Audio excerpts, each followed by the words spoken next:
नेपालीहरूको महान पर्व बडा दशैंको माहौलमा छौं हामी यति बेला। दशैंको धार्मिक सांस्कृतिक पक्ष र महत्त्व आफ्नै ठाउँमा छ। खास गरी दशैं आफन्तहरूसँग भेटघाट गर्ने, मान्यजनहरूबाट टीका र आशीर्वाद ग्रहण गर्ने एउटा महत्त्वपूर्ण अवसर पनि हो। त्यसबाहेक मिठो मसिनो खाने चाडको रूपमा लामो समयदेखि स्थापित परम्परा पनि हो दशैं। दशैं लाग्ने बित्तिकै हाम्रो खानपानमा पनि परिवर्तन आउँछ। दशैंमा विभिन्न परिकारहरू पकाइने खाने गरिन्छ। सामान्यतया वर्ष दिनभरि जे जस्तो भए पनि दशैंको समयमा सबैको घरमा मिठो मसिनो पाक्ने गर्छ। विशेषतः मासुजन्य परिकारहरू बन्ने र अरू बेला भन्दा बढी नै त्यस्ता परिकारहरू हामी उपभोग गर्ने गर्छौं। अष्टमीको दिन नेपालीहरूको घर घरमा खसी बोका काट्ने गरिन्छ। घरमा नै खसी बोका नकाट्नेहरूको घरमा पनि दशैंमा प्रशस्त मात्रामा मासु ल्याउने चलन छ। मासुलाई दशैंको विशेष परिकारको रूपमा लिने पनि गरिन्छ।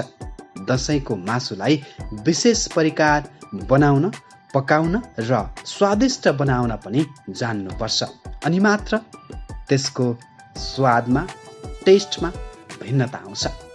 आज हामी तपाईहरूलाई खसीको मासुको एउटा परिकार अर्थात् पक्कु बनाउने तरिका सिकाउँदैछौँ।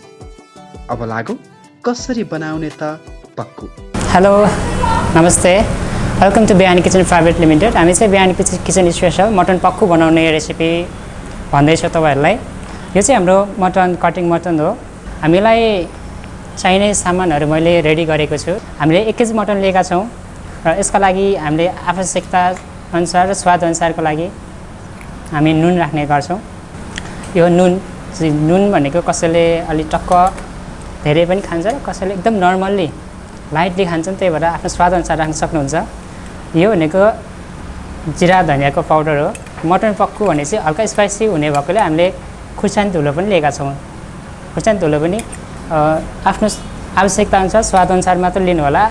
हामीले बेसार पनि युज गर्छौँ यसमा। बेसार धेरै नराख्नु होला, यो पनि आवश्यकता अनुसार हल्का कलरको लागि मात्र हो।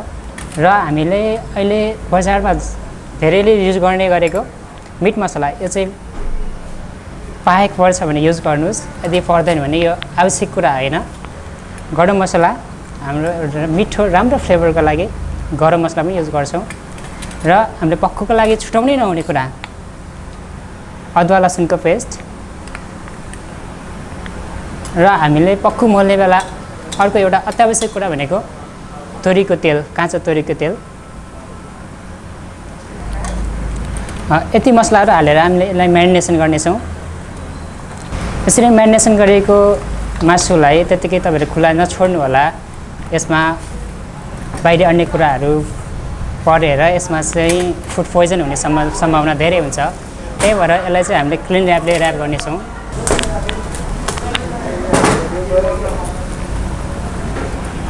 यो मासुलाई हामी 45 मिनटदेखि 1 घन्टासम्म यतिकै छोड्छौँ र त्यसपछि हामी यसलाई एकदम लो मिडियम हिटमा मासुलाई पकाउँछौँ। पकाउनको लागि हामीले सबभन्दा पहिला चाहिने भनेको तेल। हामीले फेरि तोरीको तेल नै लिएका छौँ। र पक्कुलाई फ्लेभर बनाउनको लागि हामीलाई घिउ पनि आवश्यक पर्छ, त्यही भएर हामीले घिउ पनि लिएका छौँ। र हामीले मासु पकाउँदा एकदम राम्रो फ्लेभर बनाउनको लागि प्रयोग गरिने मेथी पनि लिन सक्नुहुन्छ। र यसलाई चाहिँ हामी खासमा पक्कु बनाउनु पर्ने भनेको कसौडीमा। हामी चाहिँ कसौडीको अभावमा हामी बावजुद पनि पक्कु पकाउन गइरहेका छौँ आज। मा कुकर बसालेर आगो बालौँ। मटन म्यारिनेसन गर्ने बेलामा तेल हालेका छौँ, त्यही भएर हामीले एकदम तेल थोरै मात्रामा लिनुहोस्। त्यसै गरी घिउ पनि त्यही तेलसँग मिक्स गरिदिनुहोस्। तेल तातिसकेपछि हामी मेथी हाल्छौँ।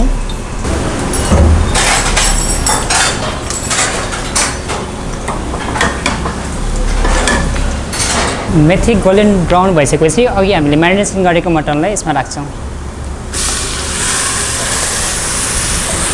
यसलाई हामी राम्रोसँग चलाउँछौँ।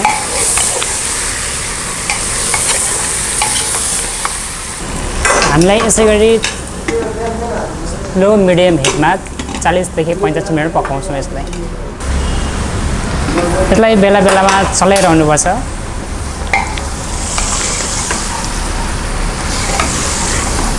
यो चाहिँ हामीले सलाद डेकोरेसनको लागि कटिङ गरेको त्यो टमाटर बनेको फुल बनाउँदैछु मैले चाहिँ।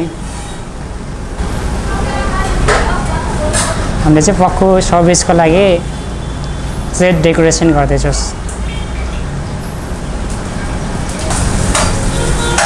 त खानाको लागि खाना राम्रो देखिनलाई खानाको मात्र होइन खाना प्रेजेन्टेसन पनि राम्रो देखिनुपर्छ, राम्रो हुनुपर्छ। यस्तो मासु पाक्दैछ हाम्रो। सबसे नेपालीलाई एकदम मनपर्ने फ्लेभर भनेको धनिया हो। जसको लागि चाहिँ हामी सर्भ गरेर पक्कुसँग हालेर मिठो फ्लेभरको लिँदै खान सक्छौँ अझै पनि। र मटन पक्कुसँग नेपालीहरूको स्पेसल डिस मटन पक्कु हुँदै पनि मटन पक्कुमा हामीलाई आवश्यक सबभन्दा महत्त्वपूर्ण कुरा भनेको हरियो लसुन पनि हो। जसलाई हामी यस्तो कटिङमा काट्छौँ।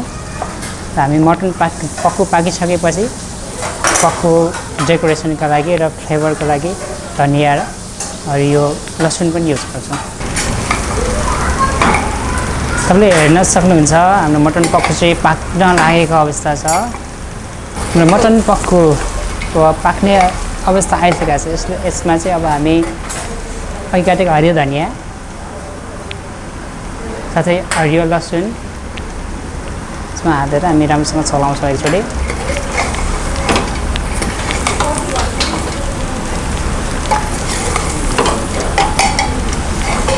हाम्रो मटन पक्कु तयारी भइसकेको छ। हेर्नुहोस् त मटन पक्कु हेर्दै खाउँ लाग्दछ। एकदम यम्मी अनि टेस्टी मटन पक्कु। हामी चाहिँ मटन पक्कुलाई यसरी सर्भिस गर्छौँ।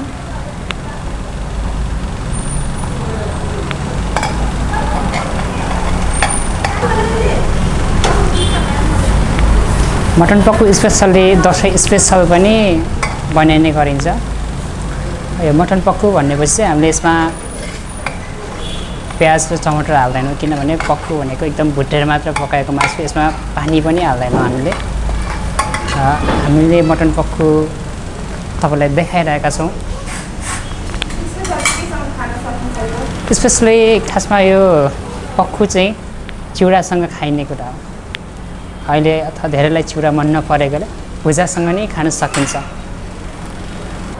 हामीले चाहिँ तपाईँलाई आज पक्कु रेसिपी बनाएर देखायौँ। पक्कुलाई कसरी बनाइन्छ, किन बनाइन्छ र बिहानी किचनमा यति मात्र नभएर अन्य विभिन्न परिकारहरू अर्डर अनुसार बनाइन्छ।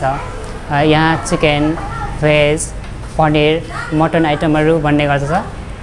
विशेष गरी तपाईँहरू बर्थडे पार्टी र गेट टुगेदर पार्टीहरू पनि गर्न चाहनुहुन्छ भने फ्री अर्डर गरेर तपाईँको अर्डर अनुसार खाना, खाजा र अन्य विभिन्न परिकारहरू हामीले यहाँ तयार गरिदिने गरेका छौँ।